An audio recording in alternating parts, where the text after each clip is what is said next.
Hello, everyone. Thank you so much for joining us today. I'll be talking to the author of over half a dozen novels, I think a little bit more now, too, including Happiness for Beginners, The Bodyguard, and now Hello, Stranger. Thank you so much for being here today, Katherine Center. Gosh, I'm so excited that that's happening. And I saw a thing on my Instagram today for that Brene Brown Mhm. and John Gottman thing. And I was so excited. I was like, of course this is happening. All the good people coming together to do this event. Amazing. Yeah, we're like one of, I think, five stores that are sponsoring this. So we'll be sending out Phenomenal. books all over the country, and we really appreciate That it. is phenomenal. I'm huge fans of all of those people. So that's Yeah. that's so exciting. Yeah, people are especially excited about the Brene Brown of it all, so, like, it's gonna Yeah. be good, and I flipped through the book, and I was like, "Okay, I'm doing this right," when I'm fighting with my husband. Yeah, they're super smart. I love those guys. That's what I give for wedding gifts is Julie and Yeah, John Gottman books. nice. Well, I have to start this off with because, of course, this is a virtual event, and you're in Texas, and we're in Wisconsin. How's the weather in Texas today? Because it sure is terrible here. It's a little chilly, which is always nice. We love a little, smidge of winter if we can get it. But Mhm. but it was really sunny today and it was really gusty in this fun way. Like the branches were just sort of flopping everywhere. And I was thinking to myself today, this is, I think, my favorite weather. It's not too Yeah. hot, right? It's like cool and lovely and kind of crisp, but it's sunny and it's bright and it's lively. So yeah, we had a great day Good. today. Yeah. I love a sunny winter day. Today here was not a sunny winter day. Today was a gross, sloshy, like, nightmare. I was walking home, and it was like somebody just had dumped every slushy machine onto the sidewalks. It was so nasty. Oh no. Yeah, yeah, Like, yeah. yeah, everyone in the comments is telling us, and I love to hear it because, yeah, I am interested for sure. Um, I have in my weather app, I have, like, all the places that people live, and my parents live in Kerrville, Texas, so I was looking, there's, like, 40 degrees there, like, sounds like a good day. I mean, Happy someone's having a good one. yeah, Texas, we had a rough summer. We Yeah, got stuck in a heat dome and it was like 110 every day, just endlessly. So, I feel like the weather is apologizing to us now. good, absolutely. So I have to start this off with, a formal apology, Oh, and that is to I say accept. thank you. Well, what happened was I read The Bodyguard. I listened to the audiobook of The Bodyguard, like, I think maybe the week before it came out. And I was like, oh, this is really good. So I was promoting it, yada yada. And then I saw Hello Stranger, and I was like, okay, putting it on my anticipating. And then I didn't read it. And I didn't read it and didn't read it. It wasn't until I saw the finished copies on the shelving cart, and I was like, crap, I need to read that. So I went home, I started listening to the audiobook, and I just kept listening to it. And what do you know? I finished it by the next day, wrote my recommendation. So, but I learned my lesson is the thing. I have already read the rom-commers. Oh, you have. Oh, that's very exciting. Yeah. So, Thank you. and we'll talk about that because, oh boy, was I excited when I read that, because I was like, wait a second, I see what's happening here. Yeah, So I'm very excited about the rom-commers. I'm happy to talk about that with you. It's like I'm clearly my own target audience because I'm so madly in love with that book. And it's the only thing I want to read. Like I just yeah. will like sneak off to my computer and like read the PDF, when I Mhm. have a free minute. So yeah, we can go all night on that. Yes, thank you for Fantastic. reading it. Oh, of course. No, thank you for writing it, because I feel like it's been like my pandemic project, besides, as we were discussing, sewing, is to like seek joy. And my way of seeking joy is to find romance in everything. Romance just makes me happy. Yep, So these books are just like my drugs, like my little happiness, you know? I am with you. Me too. Right Yeah. there. When you're writing these, this is not a question I wrote down, but I'm just thinking about it. When you're writing these, are you thinking of them as romances or as comedies, or is it all like in your head as like the same thing? Yeah, that's a great question. I think of them as sort of half women's fiction, Mhm. half love story. Yeah. I really think of them as like, you know, sort of stories of personal growth, right? Where the main character has to go through something that changes her perspective and changes the way she thinks about the world and herself and her life. But it's like built on like a rom-com chassis, you know what I Mhm. mean? Like Oh, that's kind of how I think of it. Like the shape of the roller coaster is a rom-com roller coaster. And yeah. and rom-coms are my favorite. I mean, they're my favorite.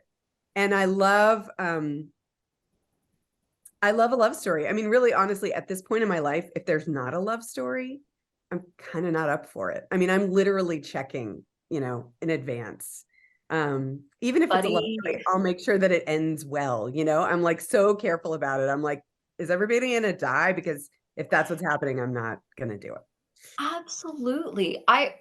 I'm in the exact same boat. I'm at the point now where I'm like, because I love reading like mysteries or I love a fantasy novel, but I'm looking at that summary and I'm like, is this a romance? Like, Yeah. is there something, even if it's I don't even need a kiss. I just need to think at the end of the book, those two are gonna like go on to get together. You know what I mean?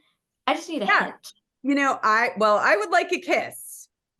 Yes, a kiss Definitely would be want a kiss. lit. And I'll get kind of mad if I don't get a kiss. I will sort of be like mad about that. But that's all I really need. What I really am looking for, honestly, is longing.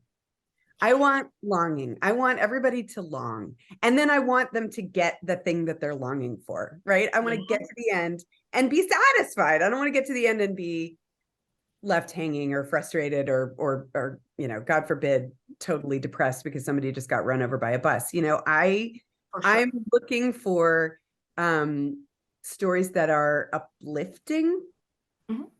Sure. And I mean, that's what I want to read. And that's also what I'm trying to write is stories that kind of give us things to look forward to. And I think that romance in particular, rom-coms, happy love stories are uniquely qualified to give us Mhm. to look forward to because you've got that guaranteed happy ending, right? Yeah, And then the whole story is getting you from the starting place where everybody's kind of separated and alone and sad and isolated and struggling in their ways to all the way to the end to together, right? And connected and better, So love stories are by definition about things getting better, about people finding each other and forming these really like mhm, joyous, satisfying connections. And that's kind of like in this moment of my life, that's like the only thing I'm interested in story wise. So right. that's Yeah, what because I it really feels it I don't know how to define it, except it's just like, I want to know in some way that there's somebody out there for everyone. And it doesn't have to be like a forever someone, but, like, I just wanna know that, like, every person out there and, like, I'm like a grumpy person personally, but I found the person who makes me not grumpy, you know what I mean? And, like, I wanna know that there are people out there who, like, sure, they're grumpy to me or whatever, but then they go home and their wife's like, "Hey, how was your day?" And he's like, "Oh, it sucked." She's like, "Oh, I'm sorry, honey." I just want that, like I just wanna know that everyone's okay. I think there's a huge amount of comfort in Yeah, that, right? And if absolutely. and if the story is done well, you Mhm. know, when you're reading a love story, you don't just um step into the story and like watch it from across the room, right? If the story is really done well, you step into that story and then you like step into the skin of those characters and you get to go through whatever it is they're going through, not just with them or near them, but like as them. You Yeah. get to like, it's such an astonishing feat of the human imagination, but you get to merge with these fictional characters, right? And at such a high level, at such a complex and real and three-dimensional level that you're not just seeing what they see and thinking about the things they're thinking about, you're like feeling their emotions, right? Like Yes. with them and as them. And so if it's a thriller, then you're feeling, terrified Oh, and you're yeah. something. And if it's a mystery, then you're like so curious you can't stand it. And if it's a love story, you get to fall in love. Like literally, Mhm. I think that your brain releases all that oxytocin, right? And you just get to kind of, even when you're not reading, you're just like in the grocery store, like shopping for apples, like, ugh, these people are so cute. You just walk around, lift it up. It's just elevating. So I really think that they are like mood elevators in the Mhm. basic physiological way. Yeah. And so, yeah, that I rely on them very much to sort of keep me, keep my head above water in the world. That's okay, so I told you I would bring up D&D, and this is how I'm gonna bring up D&D, because I think it's like playing D&D. It's the like, you're playing a like, in this case, reading it, you're kind of playing a character, Yeah. and you get to, like, go through all of these things with them and sort of, you get to be, that character moving through the world. That's why I've been like enjoying Dungeons and Dragons so much, because I realize it's about story. Like, sure, there's fantastical things that can happen, but at the end of the day, it's also about like character interaction. And the really good stories are like, it, sometimes improv scenes where two characters find connection in a really cool way. Yeah, I think stepping into other stories is really nourishing, and it gives you this chance to kind of like shift your perspective on things that we're all so just like caught up in our own stuff all the time, right? And however you do it, if you can like step outside and go through a different story and struggle with different problems, if the story is good, if it's like really immersive in the way that D&D can be, or like a really great novel can be, then Mhm. you get to the end of that story and you turn back and look at your own life with different eyes, It's Absolutely. Which is okay, this is a perfect segue to talk about Hello Stranger, because that's kind of the whole point of the book, right? Like, great. so our main character is Sadie, and through a series of circumstances, she ends up with face blindness, right?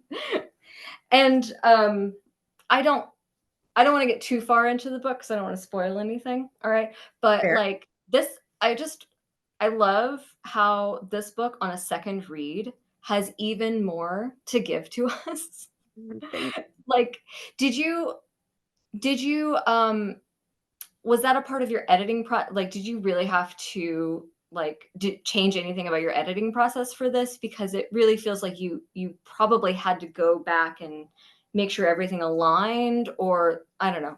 Was it any different You for know you? what? You know what the hardest thing for me actually writing this book was? So yeah, she's got face blindness, which is like a real thing, right? Mhm. And I saw so many reviews after this book came out where people were like, "Did this author just make this up, or is it real?" And it is real, and it's a thing. It's not an issue with your eyes or your vision. It's an issue with this little tiny part of your brain that's kind of back behind your ear called the fusiform face gyrus, and that's the part of your brain that recognizes faces, that can see faces, and there are two different kinds, but she gets this kind called acquired, which is a kind you get from like some kind of damage to that area, like a stroke or a surgery. And the thing is, she can't see faces. She can see everything else, but she can't see faces. And she can actually see, and this is kind of a really hard thing to describe. I mean, this was a challenging book to write. She can see the parts of the faces. So she can see the eyes, and she can see the nose, and she can see the mouth, but it's like they're puzzle pieces that won't quite snap together right. Mhm. So it's not even like it's just a blur or like there's nothing there. She can see it. It just doesn't feel like a face. And the Yeah. best example that I found as I was trying to understand this myself and doing all this research, the best example I found was if you take a face that and you turn it upside down, you won't recognize that face anymore. You'll be able to tell that it is a face, right? But you won't Mhm. be like, oh, that's Dwayne the Rock Johnson, or like, oh, that's Betty White. Like you won't, you can't recognize it in the way that you would if it were right side up. It's totally fascinating. And actually, there's a whole thing on my website if you want to go look at the Yeah, Hello I was gonna I say. put an upside down face just so you could get a sense of what it. Because once I saw how that worked, I could write about it better. Yeah. But the hardest thing for me was I kept describing facial expressions, and it's Sadie who has face blindness who is narrating the story. And Mhm. so I kept saying like, I don't know, he winked or he smirked or he, did things with his face or somebody else. And so I would have to catch them, and be like, Yeah. oh, and so I had to actually rely on other things, shrugs and body movements. And I try to rely on that stuff anyway, just in general, because I think people do a lot of things and it's not just their faces, and they move their bodies in all kinds of ways when they're communicating non-verbally in the middle of a talk. But I did not realize how much I really do rely on just describing little moments, little facial movements and moments. So that was the hardest thing about writing it, was I had to go back and take those all out. I mean, the copy editor found many of them that I had to go and fix. That's wild. It's something, it's one of those things that's like you don't even realize it's happening because it feels like duh, like just a part of life. Yeah, That's it's so wild. ingrained in how you read the people around you. Yeah. Or for me, it is that, yeah, I was not really able to catch myself doing that. Yeah. Yeah, it was fun. Was It was a fun topic to write about, and it was, I will say, uh, very challenging. And mhm. the story has a twist in it that I was not originally intending to put in there, but as I was Ooh. doing all of my research, and I actually interviewed this really fantastic woman who's a science writer. Her name is Sadie Dingfelder, and she has face blindness, and she wrote a piece called "My Life with Face Blindness," and that's kind of how I found her.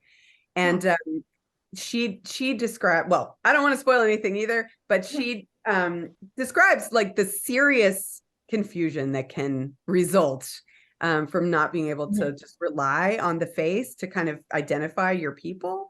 And Yeah. so once, but it, so there's a lot of sort of confusion that goes on for Sadie when she has this condition, but none of that was really planned in my sort of original concept of the book. It was only once I started learning about what it's really like to have Yeah. this condition that I suddenly was like, oh, like there's some interesting plot stuff we could do with that. And I actually checked with Sadie, the real life Sadie, and I was like, I had this idea. Do you think, like, is that realistic? Like, do you think that could work? And she was like, oh my God, that could totally work. You have to write it. Amazing. Yeah. That is so cool to hear because I didn't even think about this, but yeah, like nobody almost nobody wears pretty much the same thing every day. Not, you know what I mean? Like I'm just today, I wore a turtleneck and jeans to work, which is very rare for me, but it was a gross weather day, so I wasn't going to wear anything fancy. But some days I show up wearing like a pink like Barbie dress, and other days I show up looking like head to toe Victorian lady. Mhm. You would think I was, three, four, five different people if you had face blindness. That's just wild to think about. Well, that's true, actually. And if you have face blindness, you tend to rely on other other Mhm. markers, right? So it's like the way people walk, like their gait becomes really important, or their height. Actually, a lot of people who have face blindness tend to make friends with people who are like, 6'5", or like the guy with the mohawk, or like people who have very identifiable sort of qualities about them that they can recognize, that it feels Yeah, comfortable. So yeah, that's a real thing. that's Um, so cool. It's was it then that really feeds into I was really cracking up, on my second read, especially with how uninterested Sadie is in other people. Like, especially at the beginning of the book, I find honestly really relatable because I I walk to work every day and I don't look at people, as it turns out. Like I have coworkers who's like, "Oh, you know that guy who's always on the corner at this time?" Like, "No, I don't. I don't look at people." So I felt like Sadie was a very relatably, like, in Great, her own head kind of person. Was great. that must have been intentional in the narrative, right? Like, you made that part of her. Yeah, I mean, I think we're all kind of like that in a lot of ways. I mean, I think we really do sort of see what we expect to see, Mm, um, mhm. and we see what we're looking for, in That's life, true. right? And Yeah. so, I mean, when you think about it, I mean, like the brain really is filtering out everything that it decides is unnecessary all the time when we're walking through, because there's really only so much you can take in. And That's so, I think it's like true. It is true of Sadie, and it did become like a theme in the book. Like it built and built in the book because there was so much about the book that was kind of about seeing and how we see ourselves and how we see other people and what we notice and what we don't, and our confirmation bias, and the ways that we sort of build a world mm. that's kind of our own imagination in a lot of ways, and then go live in it. So there's a lot of that with Sadie, but I have a lot of that for sure, and I think we all do. Yeah, that's fair. I guess I just I I work with somebody who's extremely observant, like remembered my father's name after, I don't know, the second or third time we hung out. And she's never met my father. You know what I mean? So like I'm kind of spoiled by some people who are just extremely observant. I'm like, how do you do it? How do you? Yeah, well, that's true. Yeah. And actually there's I mean, I think that's true with a lot of things. Like some of us notice some things more than others. And, we're all sort of tuned into these different parts of I just learned this new word recently. I was listening to Ed Yong's book um, Mhm. about animals, right? I forget I the mean, name. squirrel. Yes, yes, Yeah. yes. I loved it. And I shelved it. yeah, he's fantastic. And his voice, like the audiobook for that is so fantastic. I mean, I could just listen to him talk. I wish he would just narrate my whole life. He's got such a great voice. And I learned the word umwelt from that book, which is, Ooh, sort of the umwelt of an animal. I'm not an expert. This may be fully wrong. Is basically like the things that it is tuned into and how it experiences the world around it based on yeah. what kind of sensory information it has evolved to take in and use. Um, but I think we all, I mean, that's a scientific term, but I keep thinking Yeah. about that word because I'm like, we all kind of have an umwelt, right? We've all got the certain things that we're tuned into and good at paying attention to and that we notice. And then lots Right. of things that we just kind of like don't even notice at all, just don't register. Yeah, that's true. I like to think I'm pretty good with like slang, for instance. Like Yeah. because I used to be a teacher, so I know the things that I'm not supposed to say, but like kids can say, or whatever. Yeah. I mean, word people definitely notice words, right? Like people who love Exactly. books and reading, like we're always like, ooh, that's a new one. So that's a fun Exactly. thing to be tuned into for sure. You're right, because I had somebody ask me once, about I was talking about, like, a historical novel that I loved that definitely had a romance in it, and, she said, "What's the architecture like in that time period?" And I was like, "I have no idea, sis. I don't know. I could tell you about the fashion, but that's about it." Well, Um, I'm actually weirdly, this is such a tangent, but I'm sort of weirdly good with faces. mhm, Um, and uh, and I am constantly recognizing people that should not have registered for me just visually. And I had this weird moment. I actually put this in my newsletter. I have a little newsletter that I send out mhm, 4 times a year. And I just put it in the other summer. I mean, last summer, I was scrolling through Instagram and through my feed came this like TikTok-y kind of person doing mhm. a little video talking about music. And the second that I saw his face, I was like, I know that guy. Yeah. And it turns out I did know him, but I had not seen him since I was 16. We did a summer program together in high school. And he wasn't even from my town. We Mhm. overlapped for like 3 weeks, and then I never saw him or thought about him again. And this is many, many decades later. I'm scrolling through Instagram and I'm like, I know that guy. And my mom had just given me this box of old photographs that she had found in a closet. And there was a photograph of him from that trip in the box. So I had just Stop seen it it. like a month before. And I was like, oh my God, I've got a picture of this guy. So I DM'd him and I was like, did you go on this program, when you were 16? And he was like, I did. And I was like, we That know is each so other. funny. It was so crazy. Anyway, he started a podcast. He's like a musician. He turned out to be a DJ. Mhm. He grew up to be a DJ and he's got a podcast about music. And I went and started listening to it and it's fantastic. So I recommended it again. Amazing. I That's so know. funny, and he's telling this story, and he's like, "And now she's a author, she has a Netflix movie." Yeah, I don't think he remembered me at all, but that's fine. That's I funny. I do remember him. I remember being on a bus together. I love that. It's funny. That's great. Okay, so I feel a little bit better because I realize I'm good at actors' faces, so, it's not everyone's got their thing. Did you suffer at all with masks? Like, recognizing faces with half of it covered? Um, no, but what I did really notice was that if I met somebody for the first time when they were Mhm. wearing a mask, and this weirdly happened like a lot during the pandemic, um, I would just make a face for them, my Oh, yeah. imagination, like not even on purpose, it just happened. And then if we ever got to the point where they took off the mask, I'd be like, oh, that's not Oh, you. weird. I know, yeah. Very bizarre. I kind of live in dread of the idea of somebody doing that to me, like when I take my mask off and they're like, "Whoa." That's not you. I've met you before and that's wrong. So this kind of feeds into because I was going to ask you about like the formation of this is a book that has a lot of research built into it. Like you're teaching us as an audience, but it doesn't feel like didactic in the way it doesn't feel like I'm reading a pamphlet. Yeah. Is that because are you representing like your own like journey in researching this in a way, do you think? Or like how did you make it readable, I guess is the Yeah, question. I did. Yeah, I mean, I thought the idea of it was so interesting, and it had, Mhm. like, I personally was just totally fascinated to read about it. I did a very, very deep dive Yeah. research wise, just kind of learning all about the fusiform face gyrus and the science of it and how it all works. I mean, to me, it was really fascinating, Mhm.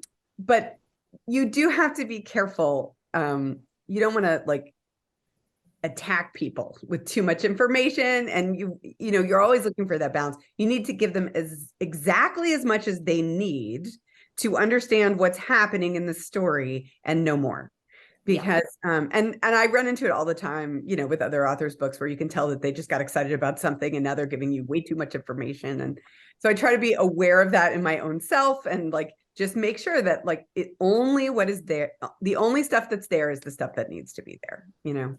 And it makes sense for her too, I think, because it's overwhelming to learn that you have this condition and you have absolutely no choice in the matter. Yeah. So I can imagine there being a a level of like, all right, I've learned enough.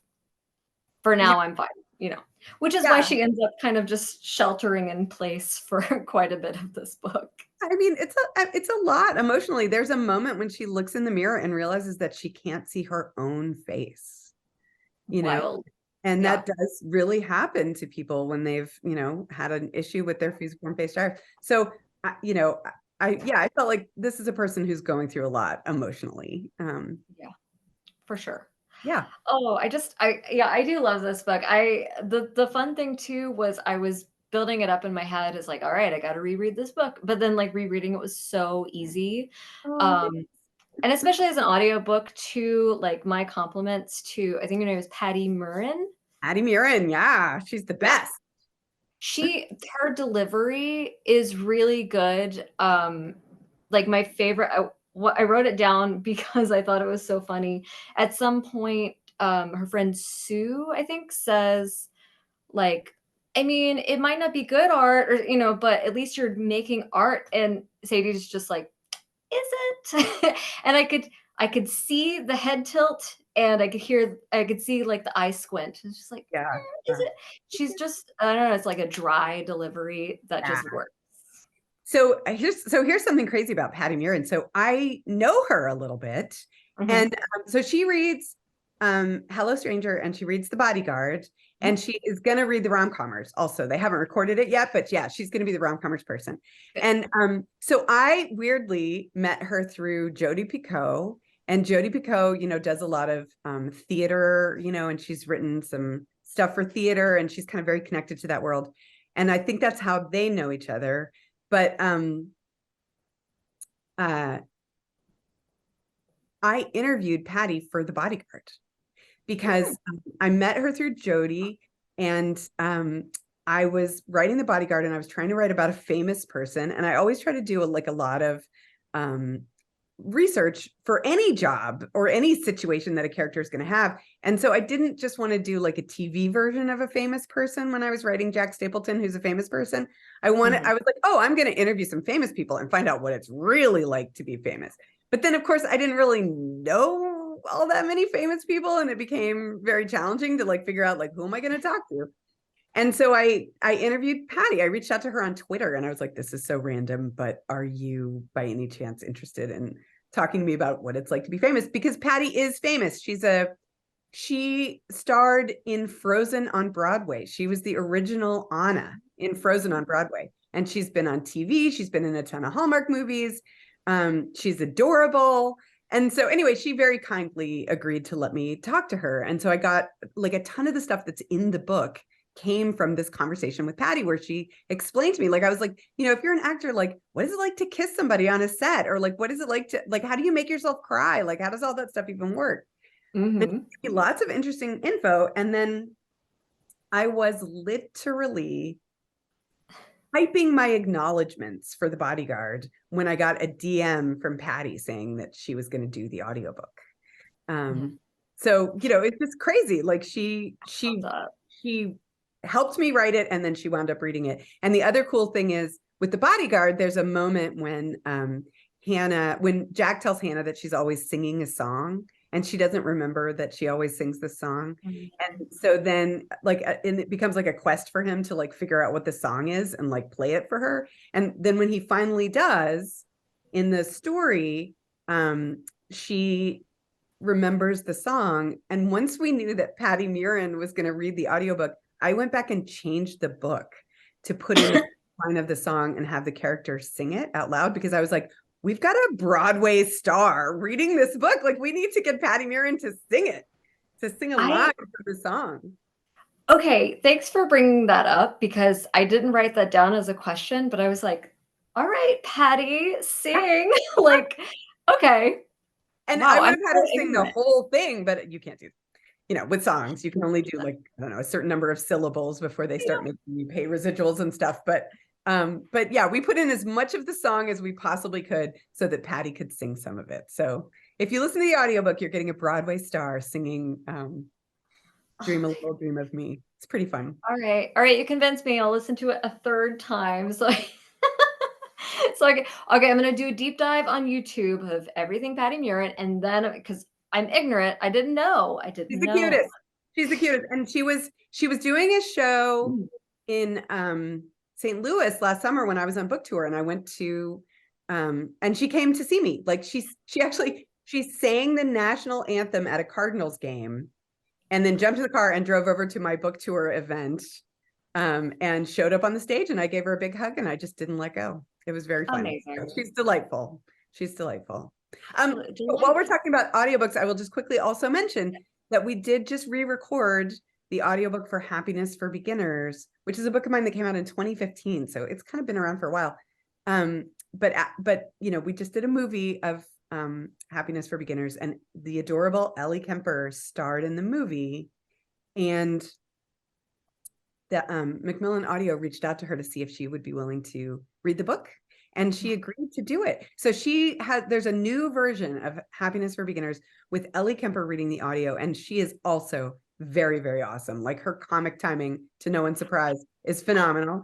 And Yeah. her dry deadpan delivery is fantastic. And I actually just saw today a starred review that Booklist gave Mhm. her performance in that book. Like they loved her and Oh, she was superb, which she absolutely is. So if you yeah. liked that book at all and you want to hear it read by like a phenomenal and very, very funny actress, I recommend the audiobook.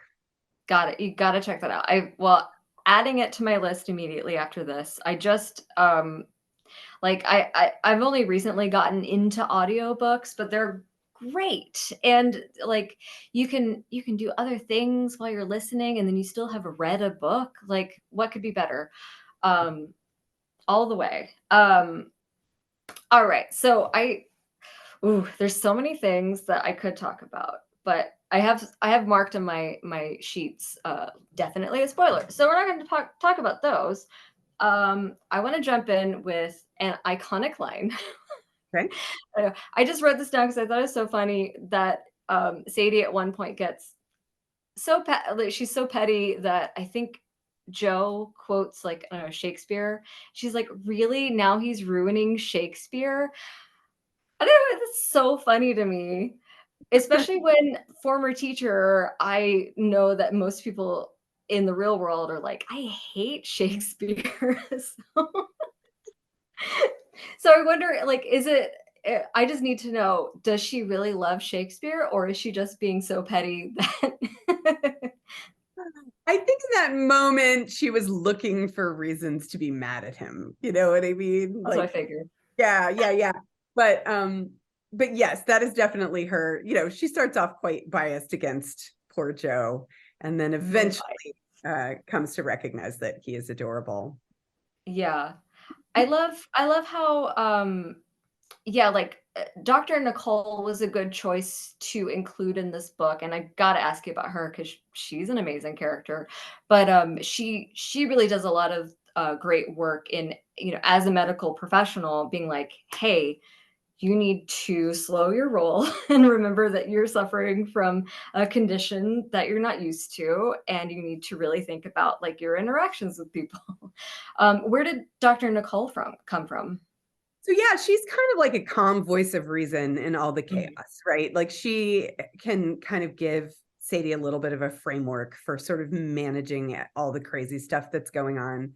But of course, Sadie also is not managing it perfectly. Like she's an unreliable narrator, right? Like For because sure. she's unreliable to herself because she's got this whole weird brain situation going on. And as Dr. Nicole tells her, when you've relied on your five senses working together in harmony for your whole life, and then one of them is suddenly different, it throws everything else off. You just kind of can't trust your perceptions and your interpretations of what's going on around you.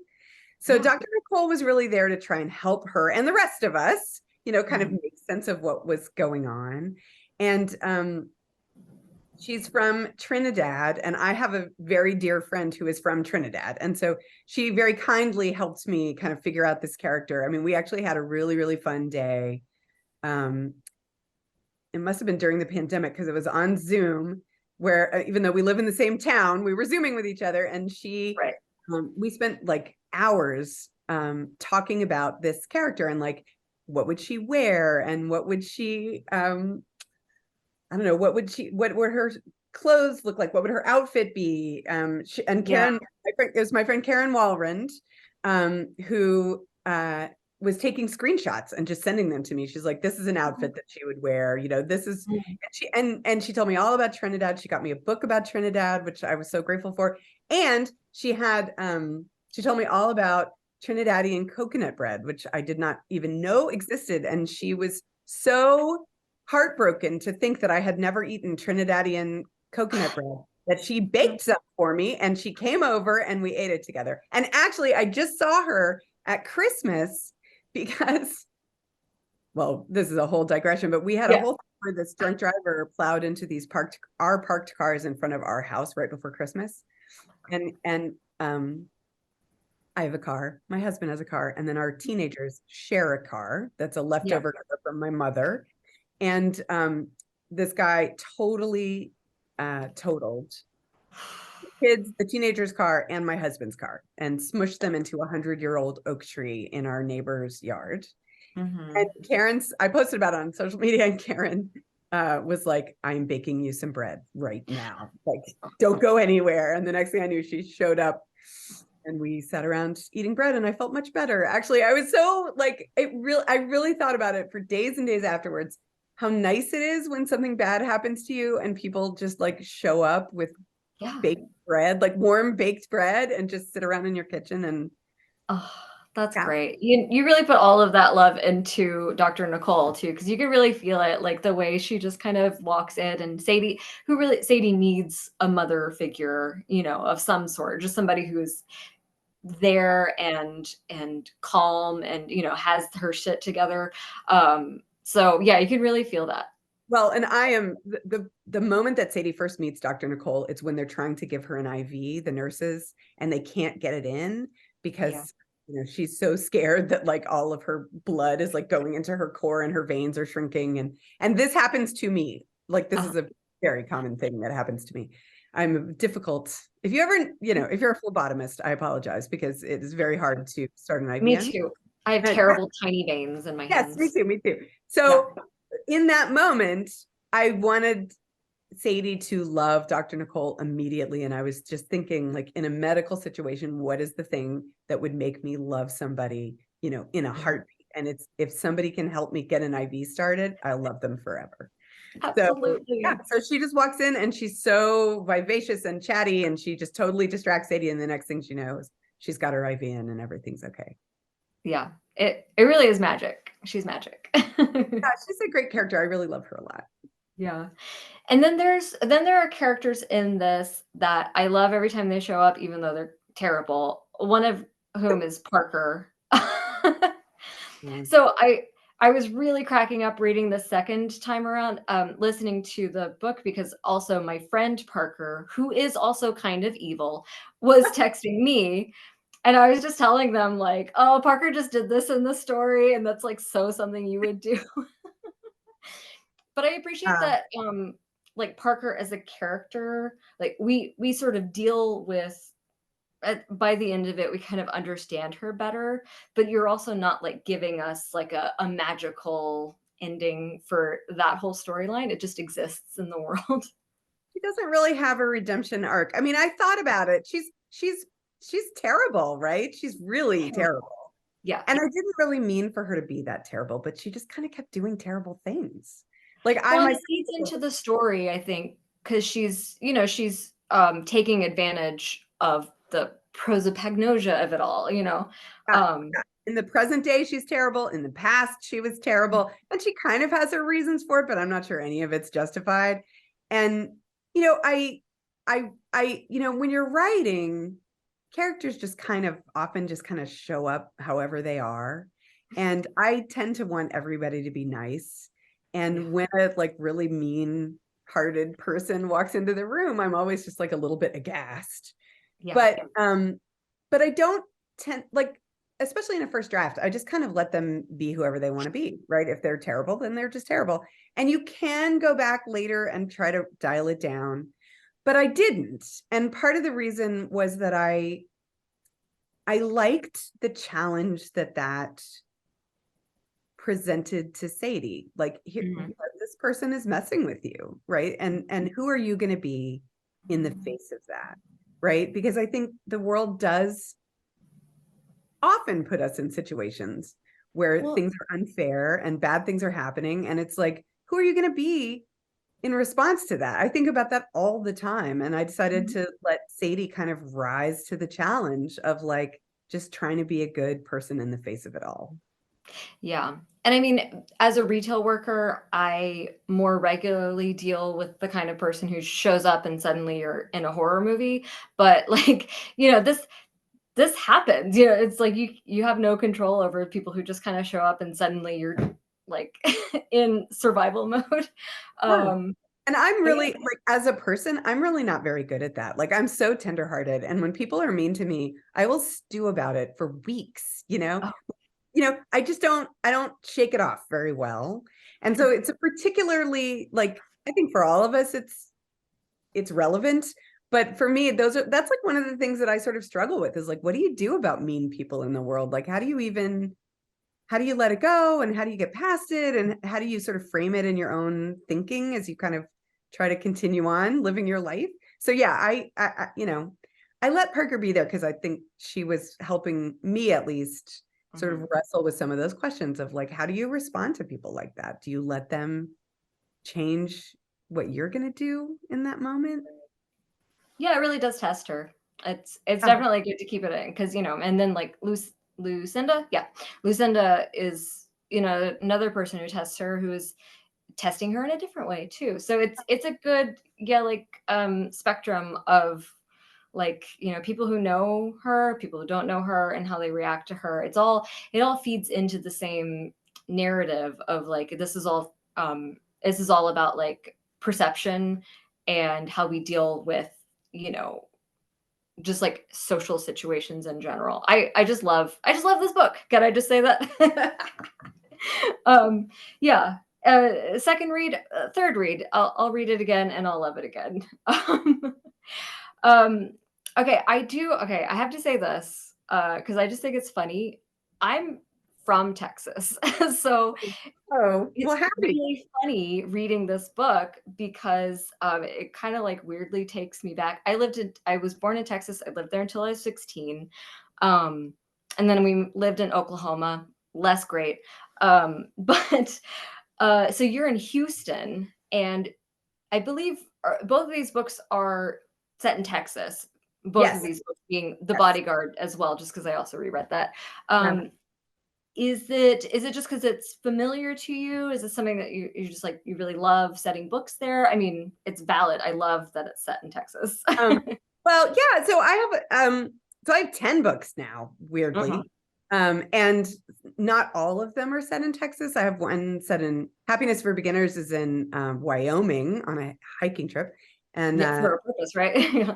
and Things You Save in a Fire is set in Boston or right outside of Boston. And so I do other places sometimes. Yeah. But these two were in Texas for various reasons. One is The Bodyguard I was writing during the pandemic, and I was pretty sure we were all going to die. You know, I was not too optimistic during the pandemic. And I was like, well, we had a good run. Like, there goes humanity. Like, there we go. And so I wound up trying to write just like, you know, it's like I felt like it was the end of the world, but I also still had a deadline. I still had a book to write. And so it was sort of like faced with the end of human civilization. What am I going to write? You know, and I thought I'm going to write the sweetest, swooniest, most charming, you know, rom-com that I can possibly come up with. And and at the time that I was writing that story, I was, of course, trapped in my house, as we all were. And I was with my two teenagers and my husband, who's the sweetest man in the world, but also is like an outdoor guy. Like, he wants to be outside. So, right. He does not want to be trapped. Yeah. Yeah. It's hard. And a neurotic dog. I'll add that to the mix. And so, I wound up setting The Bodyguard on a Texas ranch, which is actually my grandparents' Texas ranch that I grew up scampering around on. And it's still in the family. My grandparents have both passed away, but my mom still runs it. It's a working cattle ranch outside of Houston. And the reason that I set it there was that it was like a happy place, you know? It was like I could mentally travel out to the ranch and walk down to the Brazos River, you know, and walk through the fields and walk along the gravel roads, and I could be somewhere lovely. You know, I have so many happy memories of being there as a kid that I sort of feel like nothing bad could ever happen to you there. And so in this very scary time of human existence, that was a really nice mental place for me to go to. So that's kind of how the Bodyguard wound up being set there. And then, with Hello Stranger, it was partly just that I was doing so much other sort of mental work to set up this story, to learn about how face blindness works, and to like explain it all to the reader and get us all oriented. Like, there was just a lot of sort of architecture involved in kind of all of that stuff that I didn't also want to be like world building at the same time, you know? So it was just from Houston. So it's just kind of like, I was like, I will make the setting like an easy thing because there's a lot of other hard things that I'm trying to sort of, you know, keep it. So yeah. And of course the rom-comers mostly takes place in like LA, right? LA, yeah. And I've never lived in LA. My sister lived in LA and I visited her a bunch, but I've really never lived there. So, you know, I was like, I mean, that was challenging for me because I was like looking on Google Maps. I was like, where are the Hollywood Hills? Like, how does all this work? So yeah, that was a little different. That was more challenging, but the jobs of the characters in the rom-comers was not challenging for me because I was writing about writers. And if there's any kind of human on the earth I get, it's writers. Yeah. And so that part was really easy, you know? And so it was like, there was room on a more challenging setting. Also, if you're going to write about screenwriters, it has to be in LA. Yeah, for sure. I mean, because there's like a tiny bit of, well, not a tiny bit. There's a thriving movie industry in like Austin, I think. Is that where the movie stuff is? Or is that, yeah. There's lots of places actually that hoard it all. But I think if you're really like a working person, you tend to be in LA. Especially for our main character, who is, you know, kind of like an Oscar winner and all that kind of stuff. You know, like sort of a big deal. Yeah. Okay. I promised I would get to Q&A questions if we had any, and we do have two from Karen here, and I wanted to talk about women's fiction, so I wanted to go back to this question. So she asks, what kind of woman do you want to write about? As you say, your books are half women's fiction. What kind of love interest needs to be in your books, given what you see women as being? That's a good question. Because partly to prompt you on this one, I was noticing in all three of these books, because I have read the rom-comers, that you tend to, at least in these three books, have men who are fairly like nurturing and caring in a way I really appreciate. Is Yeah, that that's is for sure. that like a thing for you? Yes, that is Yeah. very much a thing for me. Yeah, like yes, I have a type, Mhm. um, and it's the sweethearted type of man. I love the caregivers and the nurturers and the sweethearted ones. I also love the funny ones. Um, Mhm. so yeah, I am married to my original husband from, way back in the day. We've been together many Yeah. decades now. And he is the sweetest, funniest, most nurturing human being on the planet. That is absolutely what does it for me. And I I think there are people who like a bad boy. I really have a hard time with bad boy. Like I just like good boys. That's my thing. And so yeah, I tend to write them over and over. I did write a book called How to Walk Away, Mhm. where there's a kind of a love interest guy who is kind of grumpy in like a Rochester type of way. He's Mhm. got like a sort of a dark irritability about him, and I found that very challenging. I mean, I was like, "Ugh," like I really mentally had to like work on it. It was like doing calisthenics or something. But yeah, I mean, I really, you kind of got to write, like what does it for you, or like what speaks to Sure. you, like what kind of story like resonates for you. Mhm. And I really, really love um men who are kind-hearted. I just love good-hearted men. That's my favorite kind of man. And I love it.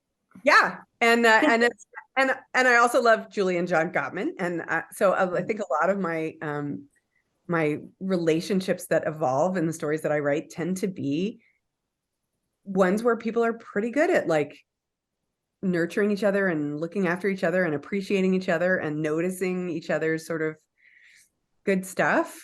Yeah. So yeah, you'll see a lot of that in my books. And keep doing it. Like, don't don't vary it, because I need it, because I need to see, like, I feel that same way about my husband. Like, my husband is an extremely like caring, sweet, silly person, in a way that I'm not, but I highly value in other people. So like, and men need to be like, we need to see that in fiction just as much, because otherwise we're just perpetuating this idea that all men have to be a certain way, and it's Uh, just not true. it's definitely not true. And we do, we've been as a culture kind of down on men in recent years. And I'm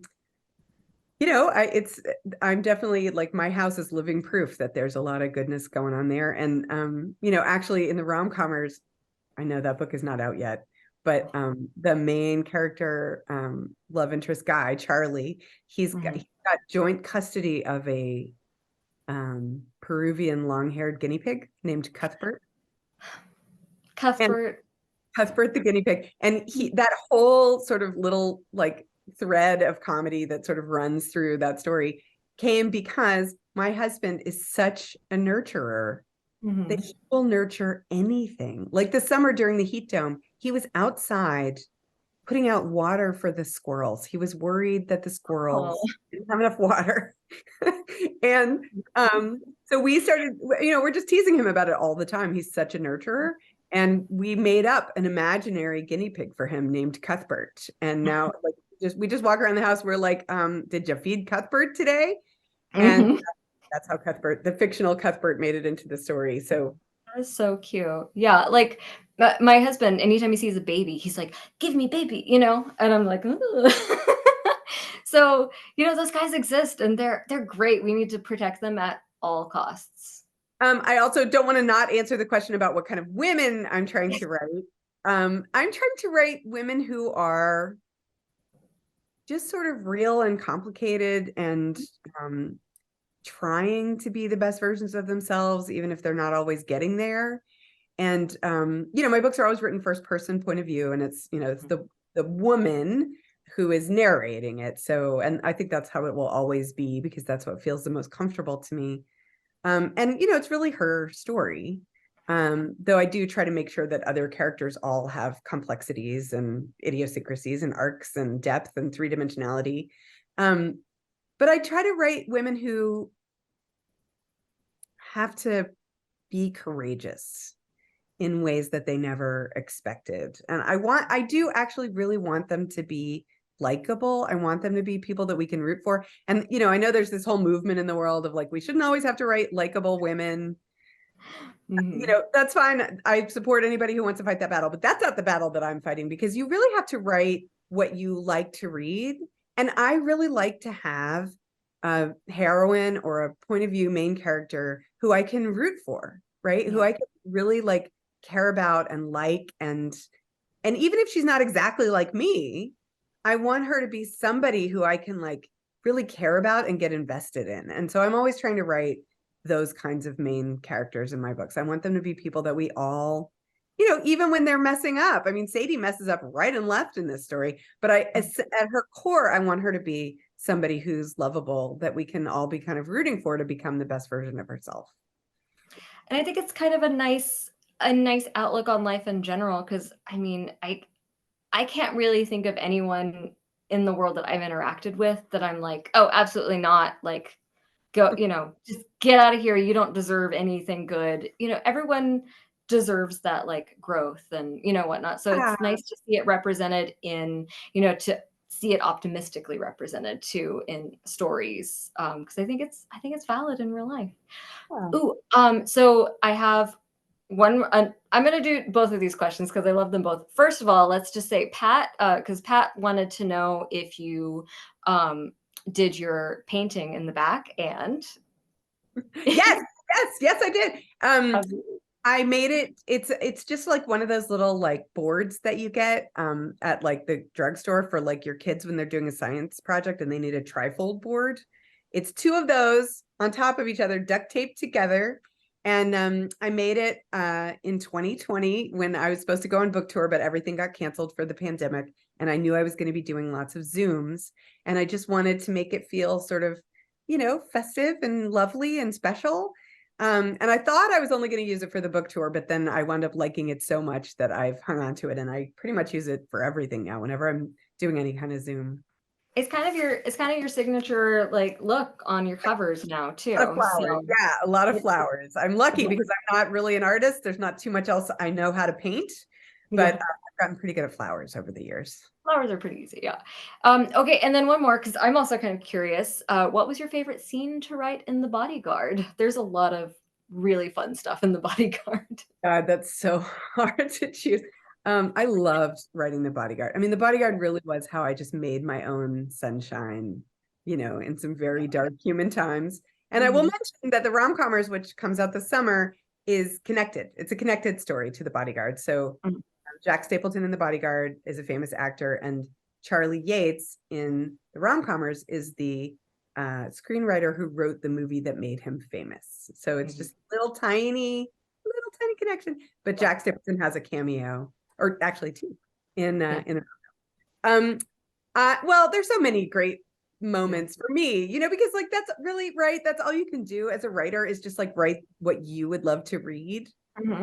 So I really tried to write things that would just make me laugh and make me happy. So there is a scene early on where Hannah goes out to the ranch for the first time and sees the cows. Very out by the cows. And every now and then I see people on Goodreads who are like, cows aren't that scary. And I'm like, look, we have a ranch. They can be. They're very large. I mean, they're gentle, but they're huge.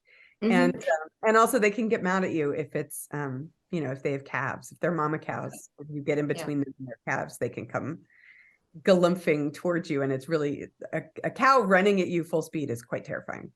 Yeah, as a former like city/suburban Texan, I could say for sure, like farm animals are freaking scary in person. And so she gets licked by a cow in this scene. This cow like puts its head at the window of the car that she's in the middle of this field and licks her on the arm with its big green tongue. And that actually came from a real experience in my childhood, because I was like, oh my God, I didn't know that cows had green tongues. And then I found out that they don't have green tongues, but they chew grass all day, every day. And so they just have like grass juice in there all the time. So when they lick you, their tongues are green. It's bizarre. Yeah.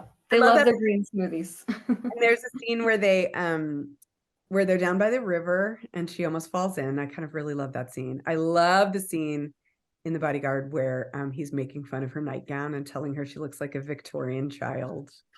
Yeah, I think Jack probably is one of my favorite like guy, male lead or whatever, because he's so quirky. The quirkiest dude on the planet, like does horse tricks, can never make any trash into the trash can. Like he's so funny. Yeah, he's hilarious. And he just makes a mess and he just leaves his clothes everywhere. And, it looks like the rapture happened and they took Jack first. I mean, it's all just, he's adorable. Yeah, I love him. He's a nut. So I put links to all three books if anybody's interested in purchasing any of these books from our bookstore, wherever you are in the world, because I think we have some attendees from a little bit all over the place today. Independent bookstore near you, please go there. You probably, Katherine, have an independent bookstore that you probably sign books at, maybe? I have I have Blue Willow Bookshop in Houston. We're actually doing a pre-order campaign for the rom-comers with them. And it's if you pre-order from Blue Willow, sorry to talk about other people, but yet No. bookstores. We love Blue Willow. Yeah. You can get an extra, like a little bonus scene that'll come with your book that I just wrote, and it's fun. It's just a scene in the I almost said in the movie, a scene in the story from Charlie's perspective. Just it's like one page front and back. It's tiny, but it's cute. And there's I love independent bookstores. And y'all, if you don't know about Libro FM, please let me just take a moment to tell you, because you can get audiobooks from libro.fm and you can sign up to support your favorite independent bookstore. And then every time you get an audiobook from them, there's proceeds going to that bookstore. And nobody seems to know about Libro. And I keep talking about it and promoting it because it's like the best. It's like so easy. It runs on your phone. It's delightful. And you should just jump over there and grab Libro FM and get your audiobooks that way. For sure. But yeah, so I love independent bookstores. There's all kinds of great ones in Texas. And there's another one called Lark and Owl in Georgetown, Texas. And we're doing a pre-order campaign with them too, a slightly different one. I love that. A postcard with a quote from the book when you order. So yeah, I'm always trying to figure out ways to support you guys. I'm so grateful for what you do. And I know the pandemic was tough on everybody. And so yes, y'all order your books from independent bookstores. From this one is a great to be doing that right now. But Boswell likes to send books out. Yes. And it's just like, we want a world full of bookstores, right? We do not want a world full of robots. And so you got to kind of vote with your dollars on that stuff. That's very important. Absolutely. Well, Katherine, I feel like I could talk to you literally for 3 more hours. So I won't, because I have to not. But sincerely, thank you so much for doing this. You're everything I could have hoped for and more. And well, I can't wait for the rom-comers to come out. And me as a spoiled bookseller, I also am like, what's the next one? I got, Well, I'm working on that. Do you want me to tell you? I mean, I'll take whatever you can tell me. So yeah, I'm working on my 2025 book right now. And it is about a documentary filmmaker, a woman documentary filmmaker who is doing a documentary about Coast Guard rescue swimmers. And so these are the guys who like fly out over the ocean in helicopters and jump into the ocean with their fins on and swim out and save people. And so I have actually spent the fall doing tons of research. I've been visiting the Houston Air Station of the U.S. Coast Guard at Ellington Field. They've been incredibly nice to me. And I actually get to fly in a helicopter, which was sort of terrifying. And they belted me in with a gunner's belt. And then they opened up the side of the helicopter and I got to hang my feet over the side and watch the ocean and everything going underneath us, which was really terrifying. Actually, the flight mechanic was like, you can just lean way out if you want and go full Titanic. And I was like, I'm going to just be sitting. I think I'll sit. Yeah, I'm not Jack Reacher. I'm good.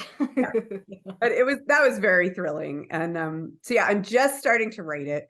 And I'll be writing from January till May, just cranking it out. But it's going to be yummy. I mean, it's going to be a barn burner. I already can tell. Yeah, I'm I excited. cannot wait. I will be there. I have my tickets already, let me tell you.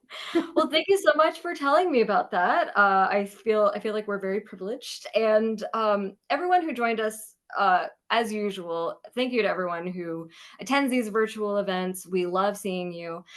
We'll actually be able to edit this and post it on our YouTube channel. So if you're like, you need to get to know Katherine Center some more, send them a link to this video, and then they will learn how wonderful she is. So share far and wide. With that being said, I hope everyone has a good and safe night. Everyone out there with their slushy or snowy sidewalks. And thank you so much. We would not have a bookstore without you. Oh, thank you so much for having me. This was great. Bye, guys. Until next time. All right. Bye, everybody.